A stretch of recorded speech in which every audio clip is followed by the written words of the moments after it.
পরিচ্ছন্ন ও টেকসই জ্বালানি উৎপাদন সম্প্রসারণের অংশ হিসেবে রাশিয়ার সহযোগিতায় 8টি নতুন পারমাণবিক বিদ্যুৎ কেন্দ্র নির্মাণ করতে যাচ্ছে ইরান।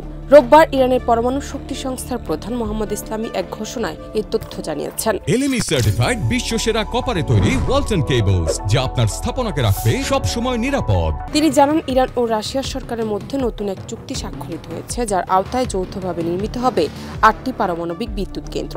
এর মধ্যে 4টি বুশেহর অঞ্চলে এবং বাকি 4টি ইরানের বিভিন্ন প্রদেশে স্থাপন করা হবে। অন্যান্য কেন্দ্রগুলোর সুনির্দিষ্ট অবস্থান পরে ঘোষণা করা হবে। ইসলামী বলেন, এই পরিকল্পনার মূল লক্ষ্য হল ইরানের ক্রমবর্ধমান বিদ্যুৎ চাহিদা পূরণ করা এবং দেশের বিভিন্ন অঞ্চলে স্থিতিশীল ও পরিচ্ছন্ন জ্বালানি সরবরাহ নিশ্চিত করা। তিনি আরও জানান, ইরানের উত্তর উপকূলে একটি নতুন পারমাণবিক বিদ্যুৎ কেন্দ্র নির্মাণেরও পরিকল্পনা নেওয়া হয়েছে। ইতোমধ্যে গোলস্তান প্রদেশে প্রকল্পের উপযুক্ত স্থান নির্ধারণ করে প্রাথমিক কাজ শুরু হয়েছে।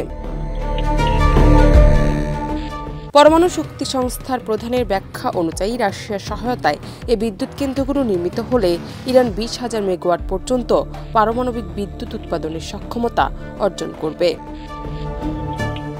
জানাত নিপু, দেশ রূপান্তর।